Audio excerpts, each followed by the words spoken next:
창세기 45장 5절 한 절 말씀 우리 같이 합독하도록 하겠습니다. 같이 읽습니다. 시작.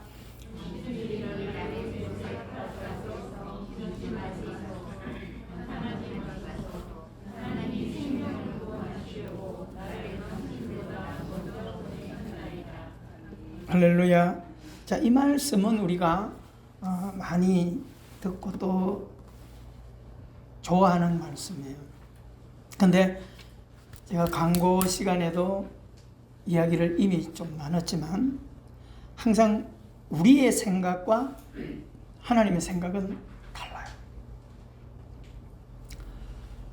그래서 우리가 이 땅을 살아갈 때는 항상 믿음의 사람들은 주어진 환경 가운데 하나님께서 주신 믿음을 붙들고 살아가는 삶의 태도는 모든 순간 안에서 최선을 살아야 돼요. 내가 최선을 살아가면 하나님께서는 최고의 결론을 우리에게 주신다는 거예요. 아멘. 그 얘기를 지금 하는 거예요. 여러분, 우리가 창세기에서 요셉 이야기는 37장을 기점으로 50장까지 꽉 차서 요셉 한 사람 이야기를 그 형제들과 함께 다 이야기를 해나가거든요. 그러니까 결론에 보면 주인공은 요셉이라는 거예요. 근데 오늘 우리가 이 말씀을 들으면서 내 삶의 내 영적인 신앙을 철저하게 분석하고 그 신앙에 세워놓으셔야 돼요. 그래서 자꾸 우리가 붙들어야 될 게 뭐냐면 내가 보는 환경, 내가 경험하는 것, 내가 가진 논리나 이런 것과 하나님께서 이끌어가는 현재 환경과 결론은 달라요. 자, 우리가 믿음을 가지고 살아갈 때 내가 예배를 잘하고 내가 기도 생활 열심히 하는데도 불구하고 삶은 만족하지 못할 때가 참 많아요. 그렇죠? 그래서 우리는 어떻게 얘기하죠? 하나님, 내가 이렇게 충성하는데, 하나님, 내가 이렇게 신앙생활을 열심히 오래 해왔는데, 내가 하나님 이렇게 기도해왔는데 이게 뭐예요? 이렇게 얘기한단 말이죠. 그런데도 하나님은 답을 한다 안 한다? 안 하세요. 자, 우리가 신앙 고백을 하잖아요. 신앙 고백은 뭐예요? 전능하사 천지를 만드신 하나님을 내가 뭐하며? 믿사오며. 또 구약 안에서 아브라함의 하나님, 이삭의 하나님, 야곱의 하나님은 죽은 자의 하나님이 아니라 어떤 자의 하나님? 산 자의 하나님이라는 것을 고백하고 말하고 믿고 있어요. 그런데 우리는 현실에 오면 결과를 자꾸 끄집어내서 우리 자신들이 무너진단 말이야. 이번 주 지나면서도 저희 선배님 중에 두 부부 다 건강해요. 지방에서 목회를 하시는데 근데 갑자기 부고가 왔어요. 그래서 요즘 부고 오면 우리 또래나 아래 위 오면 거의 부고 오면 아직도 부모님이나 뭐 이렇지. 아버지가 살아계셨나? 엄마가 살아계셨나? 그래가지고 부고를 쫙 올리고 봤더니 사모님이 죽었어요. 60 초반인데 아파서 죽은 것도 아니에요. 백신 맞고 죽은 것도 아니에요. 갑자기 심장마비로 그냥 가셨어요. 근데 이 목사님이 고백이 제가 위로의 말씀을 전하고 힘내라고 그렇게 하셨더니 문자를 보내왔어요. 내가 신앙생활을 모태에서부터 해왔고 목회를 젊은 나이부터 해가지고 지금 70이 다 돼가도록 이때까지 목회를 하고 주로 전한 복음이 하나님은 살아계시다. 하나님은 지금도 역사하신다. 우리는 어떤 환경에도 하나님의 일하심에 대해서 항복하는 삶을 살아라. 이렇게 늘 설교하고 상담하고 이야기해 왔는데 갑자기 잠자리에 들었던 아내가 새벽녘에 죽음으로 발견될 때 하루 종일 하나님께 따졌대요. 하나님 이게 뭐예요? 하나님 이게 뭐예요? 이럴 수가 있어요? 막 따졌대요. 근데 하나님께서 마음속에 무언의 메시지를 주시더라는 거예요. 너 지금까지 40년 동안 목회하면서 설교 뭐라고 했냐? 그런 마음을 주시더라는 거예요. 성도들 앞에 설교하고 장례집에 가서 위로하는 메시지가 주로 뭐냐? 하나님의 일하심에 순종하라, 항복하라, 하나님의 승리를 믿고 따라가라. 그래서 위로를 주고 위로를 받았는데 정작 내 아내가 갑작스럽게 말 한마디도 않고 잠자리에 들었던 아내가 일어나지 못하고 죽은 현장 앞에서 하루 동안 내가 무너진 것에 대해서 얼마나 자기 자신이 부끄럽고 내 신앙이 이것밖에 되지 않느냐라고 하는 것에 대해서 자책을 했다고 하는 그런 고백을 들을 수가 있었어요. 이게 뭘까요? 현주소예요. 이게 우리들의 현주소예요. 사랑하는 성도 여러분, 우리가 부르는 노래는 뭐야? 당신은 뭐 하기 위해서 태어났어요? 사랑받기 위해 태어난 사람. 우리 옆 사람이 인사해볼까요? 시작. 당신은 사랑받기 위해서 태어난 사람. 아멘. 이게 결론이에요. 자, 우리가 사랑받기 위해 태어난 사람이라고 하는 이런 찬양과 노래를 부를 때 하나님은 뭐야? 아니야. 말도 안 되는 소리 하지 말고. 하나님 그러실까요? 맞아. 그럼 니들이 그런 것처럼 나도 그래. 그래서 우리가 영혼도 잘 돼야 되고 범사도 잘 되고 강건하기를 그렇지 서로 축복하고 기도하는 거야 라고 하는 거예요. 여러분, 요셉이라고 하는 인생, 한 인생이 태어나서 사랑받은 적은 어린 시절에 딱 한 번이에요.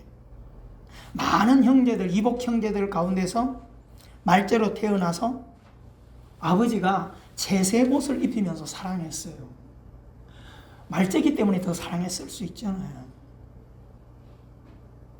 근데 이복 동생이 태어나서 아버지가 채색옷을 특별하게, 이게 채색옷이라는 것은 왕족들이 입는 옷인데 그만큼 어떤 면에서는 아버지가 이 아이를 알아봤을 수도 있고 그런 마음으로 축복했을 수도 있어요.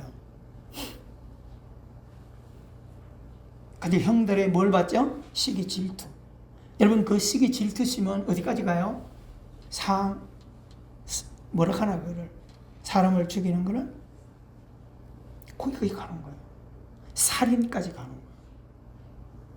여러분, 예수님이 왜 적극적으로 모든 것을 바라보라 그랬냐면 미움 하나가 싹이 타면 살인까지 나가요. 누가 그렇게 할 수 있어요?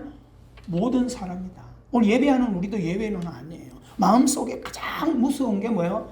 미움과 시기가 싹이 트면 이거를 빨리 다스리지 아니하면 어디까지 가요? 분노하게 되고 싸우게 되고, 그죠? 별것도 아닌 거 가지고. 시기 질투는 어디도 있어요? 부부 간에도 있고 형제 간에도 있고 가족 간에도 있고 교우들 안에도 있고, 그렇잖아요.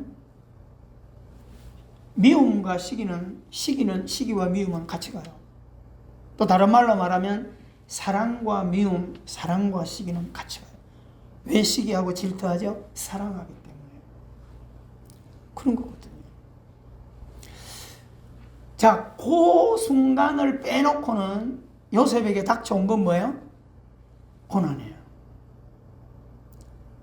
버림받죠. 팔려가죠. 노예 생활하죠. 진짜 노예처럼 일하죠.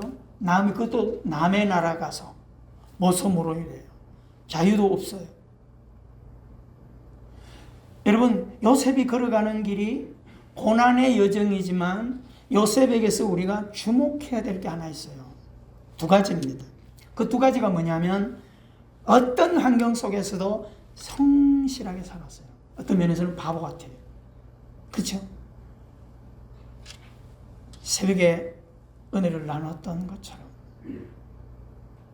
지난주에 말씀을 나눈 것처럼 성실과 정직, 이창업이라고 하는 이병철 씨의 첫 술두가를 맡고 경영했던 그 사람에 대해서 많은 분들이 감동도 받았단 말이에요. 여러분, 세상이 다 비뚤어지고 왜곡되고 임기응변을 살고 눈치로 살고 수단으로 살아가지만 이 지구상에 하나님이 계시는 한 정직과 진실은 통합니다. 사람에게는 수단이 빠를 수가 있어요. 그러나 하나님에게는 정직이 통해요. 믿었습니까? 그럼 하나님을 믿는 그리스도인들은 어디로 가야 되겠어요? 어떤 환경 가운데서도 정직과 성실을 붙들고 나가셔야 돼요. 자, 정직과 성실을 붙들고 나가는 요셉의 삶은 결론이 뭐예요? 좋아지는 거예요? 아니에요. 더 악해질 수 있어요. 그렇죠? 자, 성실과 정직을 식물 삼고 가면서 요셉이 또 하나 살았던 게 뭐예요? 믿음입니다. 어떤 환경 속에서도 믿음을 경영했고 믿음으로 걸어갔어요. 집에 있어도 하나님 사랑했고, 팔려가도 하나님, 유혹받는 자리도 철저히 코람도의 신앙으로 자기 자신을 지켰어요. 여러분, 이 두 가지를 오늘 우리 성도들, 여기 있는 우리 젊은이들이 이 두 가지를 꼭 마음속에 새기고 나 자신을 테스트해 나가면 돼요. 뭘 의식하면서? 하나님을 의식하면서. 그렇죠? 자, 시간이 지났어요. 유혹 속에도 믿음을 지켜서 억울한 누명을 쓰고 어디까지 들어가요? 가지 않아도 될 감옥에까지 들어가요. 얼마나 억울해요? 자, 우리가 감옥 속에 들어가서 고난 당할 때까지 그 긴 시간 동안 요셉이 하나님을 그렇게 잘 믿었는데도 한 번도 하나님이 꿈에 나타나가지고 요셉아, 아프지, 괴롭지, 좀 참으라, 그런 소리 하셨어요? 안 하셨어요. 한 번도 하나님은 나타나시지도 않고 음성도 주지 않았어요. 근데 여러분, 요셉은 믿음이라는 것을 분명히 붙들었어요. 하나님이 어떤 하나님? 자기 조부부터 아브라함과 이삭과 야곱의 하나님, 살아계신 하나님을 믿었어요. 그러니까 그 믿음을 붙들고 가니까 고난 안에서도 낙심할 이유가 없어요. 왜요? 결과가 하나님의 손에 있음을 분명히 믿으니까. 자, 그렇게 살아갈 때 기근이 왔고, 결국 그것을 꿈을 해몽해 주면서 가는 장들의 꿈을 해결해 주고 석방이 될 줄 알았는데 가는 장들이 기억이 깜빡하게 돼버렸어요. 이게 우연이라고 생각하지만 우리는 성경 읽을 때 하나님이 간섭하시고 있구나 라고 하는 것을 알게 되는 거죠. 낙심이 되지만 그래도 가만히 감옥에서 기다립니다. 바로가 꿈을 꿉니다. 결국 그때의 가는 장이 요셉이라고 하는 사람이 생각나게 하셨다. 누가 하는 거야? 하나님이 하시는 거예요. 여러분, 바로 앞에 가서 꿈을 해석해요. 이런 지혜로운 꿈을 해석하고 이렇게 7년, 풍년, 7년 환란을 대비할 수 있는 지혜로운 사람을 뽑으소서. 아무리 돌아봐도 바로가 이런 요셉과 같은 사람이 어디 있겠어요? 많은 분야마다 총리가 있는 가운데서 전체를 아우를 수 있는 지명도 높은 총리의 자리에 애굽의 젊은이가 아니라 예루살렘에서, 이스라엘에서 팔려온 노예 출신이 최고의 좋은 자리에, 권력 자리에 올라가는 거예요. 그것을 바로가 뭐라고 얘기합니까? 인장반지 이거 하나 낀 거 외에는 나하고 똑같은 권력을 같이 가진 자라, 그렇게 말합니다. 버금술에도 같이 탄 거예요. 여러분, 그렇게 해서 잘 경영을 하고 있을 때 뭐예요? 다 주변에 이스라엘까지도 기근이 와서 어떻게 해요? 먹을 것이 없었으니까 그 기근도까지도 뭐예요? 우리는 당연히 가물 거라 이렇게 생각하지만 전체적으로 볼 때는 이것까지도 누구 손에? 하나님의 손에서. 기근 오니까 어떻게 애굽의 곡식이 풍성하다는 소리를 들으니까 찾으러 들어오게 만들어요. 누가 하실까요? 하나님이 하시는 거예요. 근데 이게 안 보이는 거예요. 요셉은 보고 있어요. 그래서 그들이 평안하게 지내요. 고센 지역을, 장소를 얻어가지고 그들이 함께 잘 살고 있습니다. 그렇게 사는 동안에 아버지가 죽어요. 야곱이 죽으면서 가장 불안한 사람들은 누굴까요? 그를 팔았던 형제들이 이제는 죽었다. 아버지 때문에 버틸 수 있었는데 이제 아버지가 죽었으니까 틀림없이 요셉이 복수의 칼을 갈 거다 라고 했어요. 총리의 자리에 앉아있고 형제들을 다 불렀습니다. 형들이 사시나무 떨듯 두려워하고 있어요. 그때 한 말이 오늘 본문으로 삼았던 창세기 45장 6절의 말씀입니다. 형들이여, 내가 요셉입니다. 당신들이 팔았던 요셉입니다. 근데 당신들이 나를 팔았으므로 쫄지 마세요. 두려워하지 마세요. 뭐라고 이야기합니까?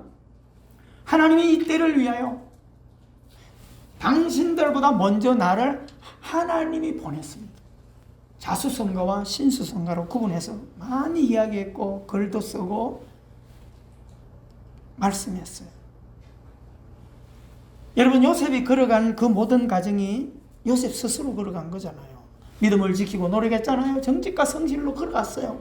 그런데 요셉은 그 안에서 믿음을 가지고 있었던 믿음이 뭐예요?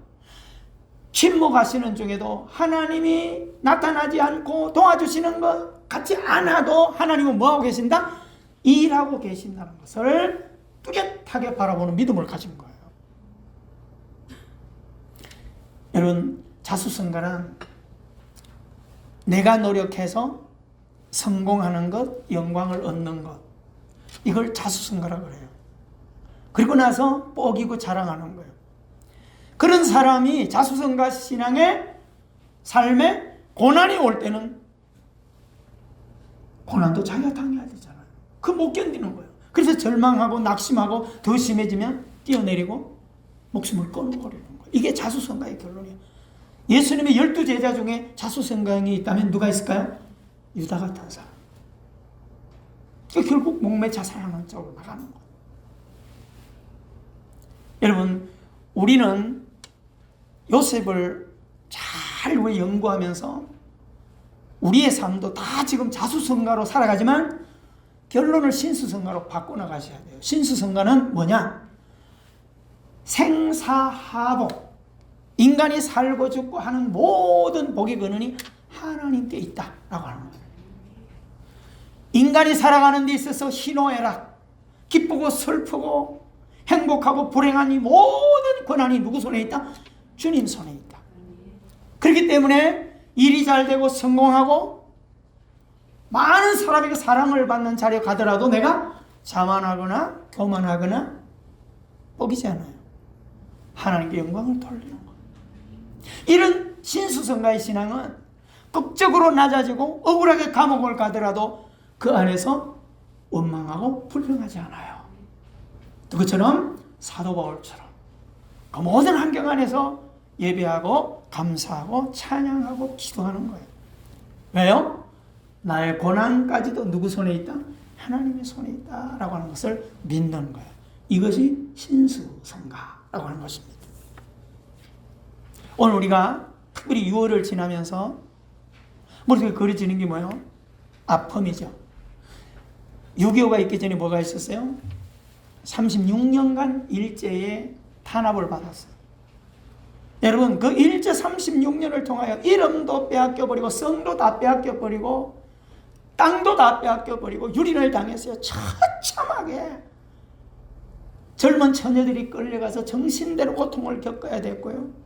억울하게 죽임을 당해야 될까요? 믿음을 지키다가 순교를 했고요. 예배드리다가 휘발유를 붓고 다 태워 죽이는 일이 있었어요.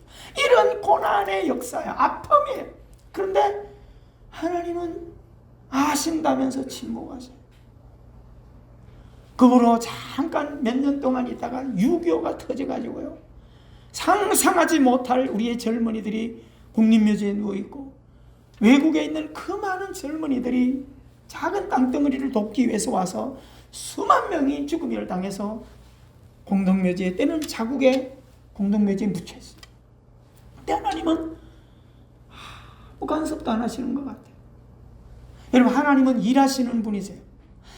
우리가 이스라엘 역사를 보더라도요, 정말 하나님이 일하실 때 기도원과 함께 일하시는 하나님, 엘리야와 함께 갈멜산에서 전쟁하시는 하나님, 이스라엘 백성들이 무기 하나 없는 그들에게도 하나님께서는 바벨론이나 이런 큰 나라들이 온갖 무기를 다 가지고 있어도 하나님이 전쟁하실 때 그들은 무기도 하나 쓰지 못하도록 하나님께서 잠재울 수 있는 그런 위대한 힘을 가지고 계셔요.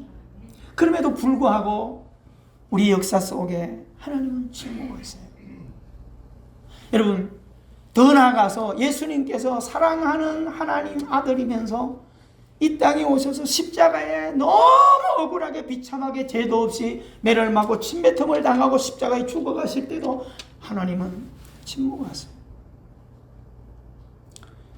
베드로가 말고의 길을 칼을 빼서 자를 때 예수님께서 그렇게 하셨어요. 너 하나님을 오해하는구나. 하나님이 지금 힘이 없어서 내가 잡혀가도록 두냐? 하나님이 힘이 없어서 내가 십자가에 죽도록 놔두느냐? 하나님은 지금도 천군 천사를 통해서 이 로마를 그냥 흔적도 없이 다 쓸어버릴 수도 있다라고 하는 이야기를 합니다. 믿으십니까? 근데 왜 하나님은 침묵하실까? 로마서 8장 28절은 우리에게 분명히 말합니다. 우리 같이 한번 외워볼까요? 하나님을 사랑하는 자, 우리가 알거니와 하나님을 사랑하는 자, 곧 그 뜻대로 부르심을 입은 자들에게는 모든 것이 합력하여 무엇으로? 선을 이루시느니라. 아멘 되십니까? 여러분, 이 말씀을 오늘 창세기 46장에서 45장에서 요셉 이야기와 꼭 연결해서 내 삶의 현주소의 신앙을 회복해 나가셔야 돼요.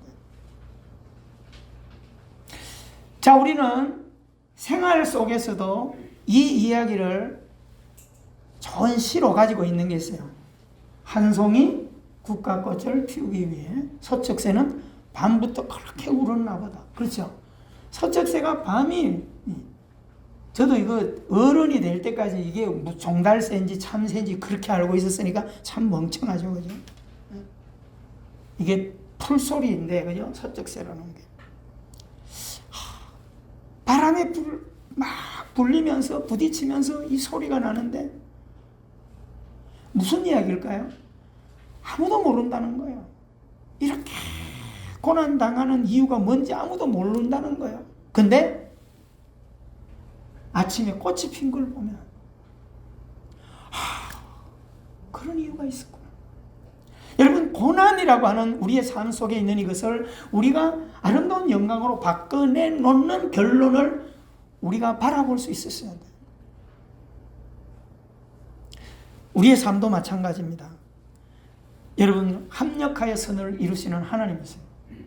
우리는 지금도 신앙생활 하면서 하나님, 내가 몇 년 믿었는데 얼마 달려왔는데 내 삶은 피어나지도 않고 내 자녀들은 왜 무릎 구부러져 있고 이래요. 그런데요, 거기서 우리 신앙을 세우셔야 돼요. 그걸 가지고 내가 자꾸 붙들고 원망하고 뭐야 이거 이렇게 하면 자수성가로 가는 거예요. 그것을 제가 새벽에 계속 나누면서 주어가 누구인가, 내 인생의 주가 누구인가, 주어, 내가 주어인가 주님이 주어인가, 이거 차이가 어마어마한 결론을 만들어낸다는 거예요. 자수성가형 내가 주어인 사람은 현실에서 계속 무너질 거예요. 지금 요즘도 마찬가지예요. 분노하고 무너지는 거예요. 근데 여러분, 그래서 우리가 주인을 자꾸 바꾸셔야 돼요. 아멘? 내 삶에 내가 주인이 아닙니다. 주님이 주인입니다. 내 자녀들 주님이 주인입니다. 내 미래의 주님이 주인입니다. 아멘? 다 올려놨어요. 주어를 주님으로 바꾸셔야 돼요. 그래서 제가 이거를 자꾸 적어놔보라고 그랬어요. 여러분도 오늘 그런 고민을 가지고 한번 살아보세요. 하나님께서 기가 막히게 풀어가세요. 여러분, 지금 어려움 당하 있는 사람들 한번 가만히 좀 이 시간 생각해 보세요. 얼마나 답답해요. 얼마나 캄캄해요. 이걸 쉽게 말하면 이렇게, 아기를 가진 아내 여자가 10달 동안 기다린다는 게 쉬운 게 아니에요. 알잖아요. 이 고난이 언제 되면 끝나요? 10달만 되면 그러면 끝난다는 걸 알아요. 그때 내가 웃잖아요. 근데 알면서도 이 10개월이 얼마나 길어.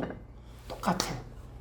따라합시다. 지금 내가 겪고 있고 당하는 아픔에 대해서 숙성시켜라. 가만히 있으면 안 돼. 어떻게 할까요? 더욱 정직과 성실을 노력하되 하나님을 붙들고 몸부림하셔야 돼. 진짜입니다. 그 이유 때문에 고난 속에 침묵하고 있는 거예요. 내가 나서서 쉽게 행동하면 역사를 나쁘게 만들어요. 그래서 제가 여러분 나눠진 인쇄물의 예화를 하나 들어준 게 있어요. 집에 가서 꼼꼼히 읽어보시고요. 지금 보지 마세요. 그 북유럽 이야기 이미 SNS를 통해서 많이 보내줬고, 저도 이거 아는 목사님이 저한테 보내준 거를 오늘 메시지와 일맥상통하기 때문에 여러분에게 인쇄를 해준 거예요. 지금 보지 말라니까. 그 틀림없이 있다니까. 북유럽의 어느 작은 시골 마을의 작은 교회에 희한한 소문이 돌았어요. 예수님의 동상이 하나 있는데 거기에 가서 소원을 들고 기도하면 희한하게 응답이 잘 된다는 거예요. 우리 교회도 언제 하나 세워놓을까요? 이게 뭐예요? 말의 권세예요. 여러분 어디 가서 어디 물 먹었더니 희한하게 배가 싹 났더라. 누가 한마디 해버리면 다음 사람이 기대하고 먹으면 진짜 낫는 수가 있어요. 이게 언어의 파장이에요. 사람들이 막 몰려들었어요. 그래서 그 교회 관리 집사하는 관리하는 젊은이가 생각해보다가 너무 궁금한 거예요. 어떻게 이런 기적이 일어나지? 그러면서 기도해서 자기 소원을 가졌어요. 그 소원이 뭐냐면 주님 꼭 나하고 자리를 하루만 바꾸세요. 내가 예수님 동상이 되고 예수님이 내일 하루만 왔어요. 이렇게 기도했는데 진짜 예수님께서 나타나셔서 간단하잖아요. 그래 네가 내 동상이 되고 내가 네 일을 하루 할게. 이래가 진짜 체인지했어요. 근데 예수님이 조건을 걸은 거야. 네가 동상을 할 때 처음부터 하루 종일 말을 하면 하루 동안 그거 간단히 알았어요. 하겠어요. 그래서 딱 시작했는데 기도하러 사람이 소원을 들고 오는데 제일 첫째 잘생긴 사람이 오는데 가방을 하나 들고 들어와요. 보니까 돈가방이야. 딱 갖다 놓고 기도하는데 돈 많은 사람이 그날 도박하러 가는 거예요. 기도하는 거예요. 하나님 오늘 정선 빠진거에 도박하러 가는데 이걸로 10배 남기게 해주세요. 그런 기도도 해요. 인생은. 응? 하나님 로또복권 하나 삽니다. 귀야 미십니다. 그런 기도 한단 말이에요. 근데 기도를 얼마나 리얼하게 했든지 아멘 그러고 나서 가버렸는데 돈값을 놓고 가버렸어요. 그래가지고 이 사람이 막 뛰어가서 여보세요 이렇게 얘기하려다가 예수님이 침묵으로 그랬지. 참았어요. 두 번째 사람이 왔어요. 가난한 농부가 와서 막 기도를 울면서 기도하는 거예요. 하나님 지금 제 아내가 죽어가는데 수술비가 없어요. 하나님 도와주세요. 막 기도하는데 믿습니다 하고 눈을 떴더니 앞에 뭐가 있어요? 돈가방이 있어요. 할렐루야! 그래가지고요 응답받아서 이걸 안고 가는 거야. 그래서 이분이 안돼! 막 이러려다가 침묵을 그랬지. 입이 다 버렸어. 조금 있다가 젊은이가 막 뚜렷이 기도를 하는 거야. 하나님 지금 내가 기도 후에 큰 해외로 지금 외항선을 타고 나가야 되는데 먼 백길을 안전하게 지켜주옵소서. 막 기도를 열심히 하고 있는데 누가 튀어들어왔냐 하면 가방을 놓고 간 그놈이 튀어들어온 거야. 그래서 보니까 가방이 없어졌잖아. 그러니까 막 기도하는 젊은이의 맥살을 붙들고 야! 내 돈 내놔! 막 그랬더니 젊은이가 기도하다 말고 놀래가지고 나는 모른다. 나는 손도 안 댔다. 막 그러니까 막 때리면서 경찰서로 막 끌고 가려고 난리가 났어요. 근데 이 젊은이가 안 돼요. 나 지금 배 타러 나가야 돼. 그러면서 막 싸움을 하는데 이 사람이 답답해가지고 그만 말을 했어요. 여보세요. 이 젊은이는 잘못이 없어요. 근데 돈이 어디 갔냐. 당신 돈은 가난한 농부가 지금 기도하고 나서 돈가방에 있는 걸 가져갔으니까 빨리 따라가 보라. 그래서 따라갔고 이 젊은이는 경찰서에 안 갔어요. 그리고 배를 타고 나갔어요. 이 시간이 지난 후에 예수님이 나타났어요. 화를 내셨어요. 왜 약속을 안 지켰냐? 그때 변명합니다. 잘 지켜왔는데 끝에는 너무 억울하잖아요. 배 타고 가야 될 사람이 경찰서 가서 오고 그래가지고 얘기해 주니까 얼마나 잘 됐어요. 그 사람은 돈 찾았고 젊은이는 경찰서 안 가서 배 타고 나갔으니까 잘했잖아요. 그래도 그때 예수님이 그랬어요. 내가 침묵하는 이유를 이렇게 가르쳐줄게. 네가 내 자리에서 나처럼 침묵했더라면 이런 일이 없었을 텐데 네가 그걸 참지 못하고 얘기를 해버리는 바람에 이 부자는 돈 가져가서 홀랑 다 털려버렸다. 망했단 말이야. 두 번째, 기도하고 난데 돈 뭉치 들고 가서 수술했더라면 아내가 살았을 텐데 그만 돈 빼앗기는 바람에 아내가 수술을 못해서 아내가 죽었다. 젊은이가 멱살 잡혀가지고 경찰서 잡혀가서 그저 따지고 하다 보면 배를 놓쳐서 배를 못 탔을 텐데 그만 경찰서 안 가고 배를 타고 나가는 바람에 풍랑을 만나서 파선해서 젊은이가 죽었다. 여러분 꾸며진 이야기인지는 몰라도 기가 막힌 예화를 잘 머리에 생각하셔야 돼요. 하나님의 침묵이 우리의 삶에 만들어내신 은혜가 어떤 것인가를 우리는 기억해야 돼요. 믿으십니까? 여러분, 내가 열심히 하는데 하나님이 지금 침묵하십니까? 답답하십니까? 기뻐하십시오. 때를 기다리십시오. 꼭 몸부림하십시오. 기도하십시오. 여러분, 기도를 잔소리로 듣지 마세요. 내 생명이 하나님의 것이라고 믿는다면 일주일에 한 번씩이라도 나와서 엎드려 기도하라 이 말입니다. 따라합시다. 체면을 봐서라도 기도하자. 내가 어제 밤에 바뀌었어요. 체면도 버리라, 뭣도 버리라. 아니야. 그러다 보니까 기도하는 사람이 없어요. 따라합시다. 체면 때문에라도 기도하자. 해봐요. 체면 때문에라도 기도하자. 직분 때문에라도 기도하자. 아셨어요? 여러분, 스타팅 알죠? 제가 경운기 얘기했잖아요. 처음부터 경운기가 차가 바로 엔진이 걸리잖아요. 배터리로 세르모다를 걸리거든요. 억지로라도 기도하면, 체면 때문에라도 기도하면, 눈치 때문에라도 기도하면 하나님께서 우리에게 은혜 베푸셨어요. 믿으십니까? 중요한 거예요. 여러분, 해석을 똑바로 써야 돼요. 결론입니다. 두 종류가 있어요. 똑같은 상황에서 군대를 가도 한 친구는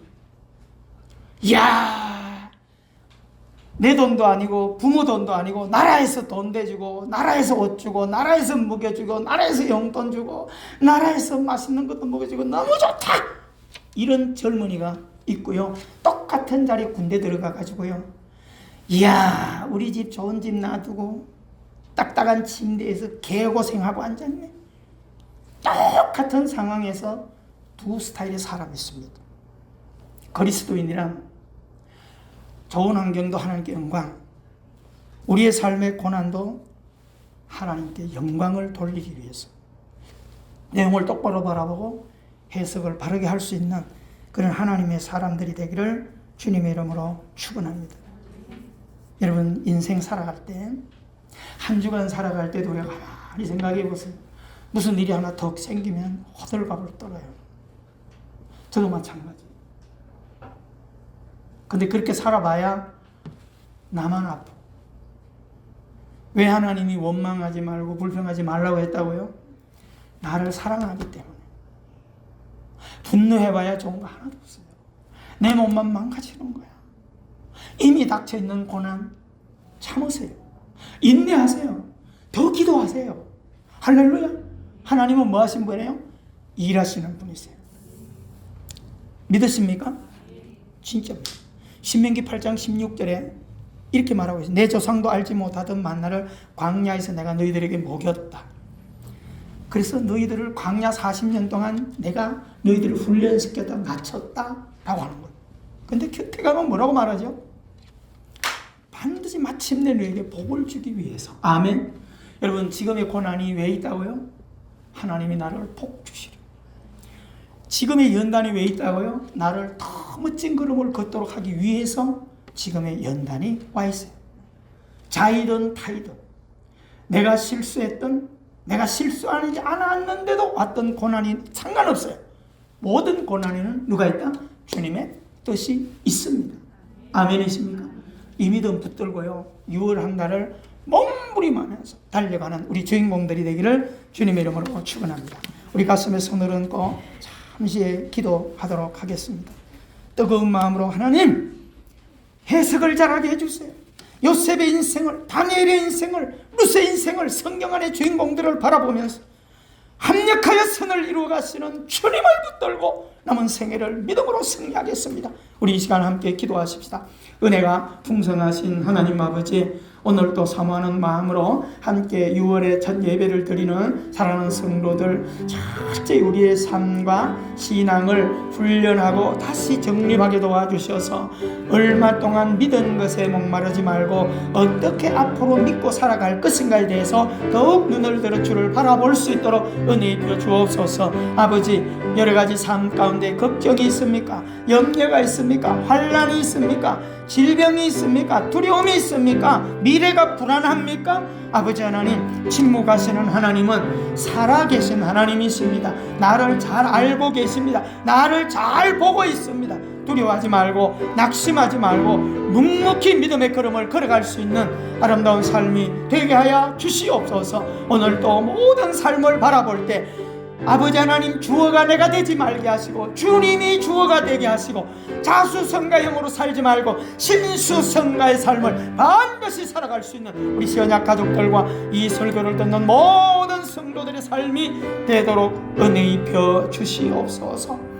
은혜가 풍성하신 하나님 아버지, 오늘 또 주신 말씀을 마음에 잘 새겨서 고난당하는 이민족, 일제시대와 6.25를 통하여 그렇게 고난 속에서도 하나님 침묵하는 것 같아도 그 속에서 하나님은 유익으로 더 뭉치게 하셨고 복음이 전달되게 하셨고 십자가의 그 예수님의 죽음을 통하여 침묵하시던 주님이 그 죽음으로 인하여 인류를 구원하는 길을 내시는 놀라우신 하나님을 오늘 요셉 이야기를 통하여 우리가 확인했습니다. 하나님, 이 자리 머리 숙인 사랑하는 성도들의 삶도 다 각자 다른 고민과 갈등과 아픔과 두려움을 가지고 있습니다. 그러나 하나님의 믿음은 똑같습니다. 하나님의 방법은 똑같습니다. 성실하게 살고 참고 기다리고 기도하고 주님 바라보면 하나님께서 반드시 기쁨의 단을 들고 돌아오도록 마침내 복을 주시리라 약속하셨습니다. 꼭 오늘 머리 숙인 심령들이 자수성가형으로 절대 살지 말고 하나님이 하셨습니다. 하나님이 하실 것입니다. 신수성가형으로 신앙을 잘 세워가서 우리의 남은 미래가 더 복되고 행복한 삶으로 나아가게 하여 주시옵소서. 예수님 이름으로 기도합나이다. 아멘. 우리 이 시간 다 같이 384장 찬송 드리면서 준비한 힘을 드리겠습니다.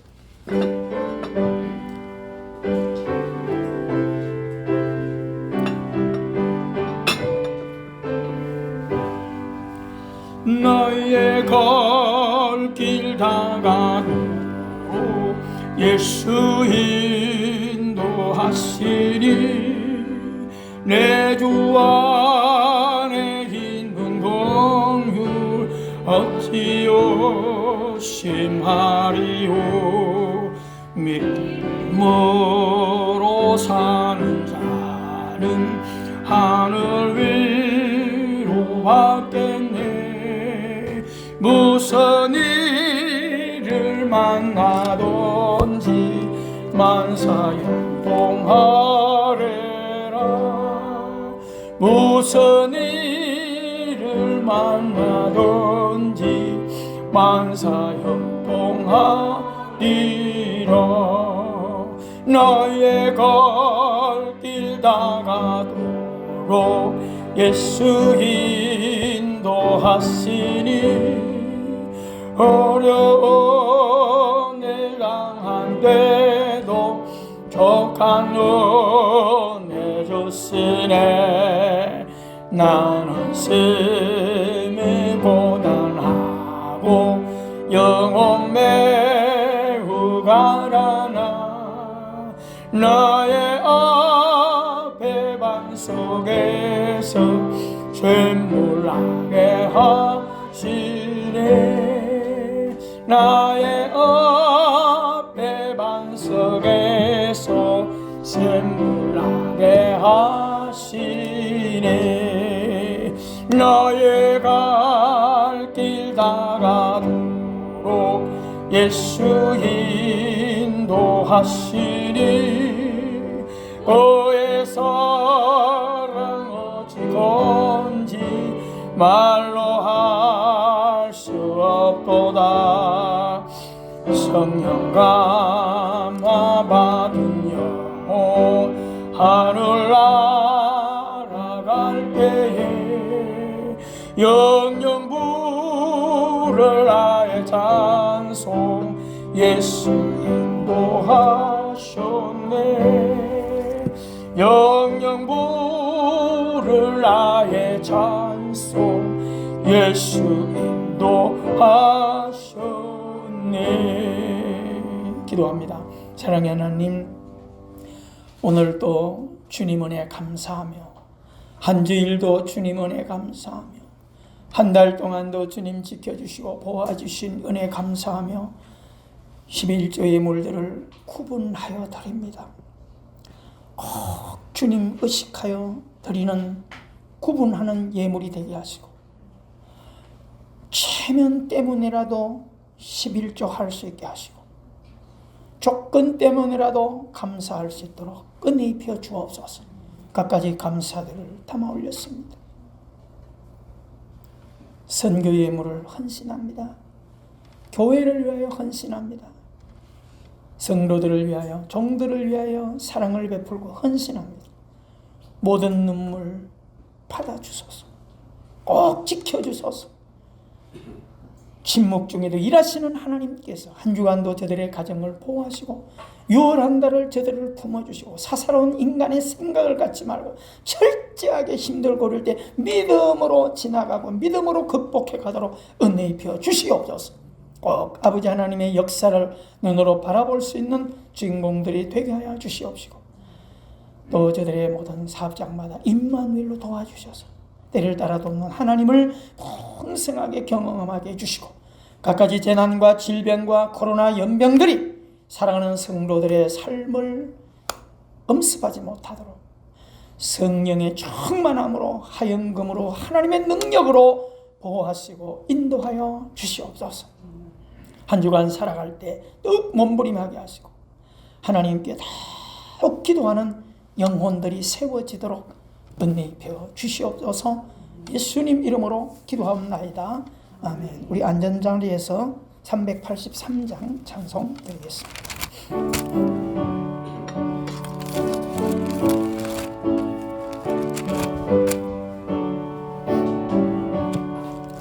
눈들려 산물 보니 도움 어디서 오나, 존지지 주여 나를 도와주시. 아멘. 나의 받으실 족자 함께 주가 깨어 지키며, 택한 백성 항상 지켜 길이 보호하시니, 도우시는 하나님 내게 공을 내시니, 낮의 해와 밤의 달이 너를 상치 않겠네.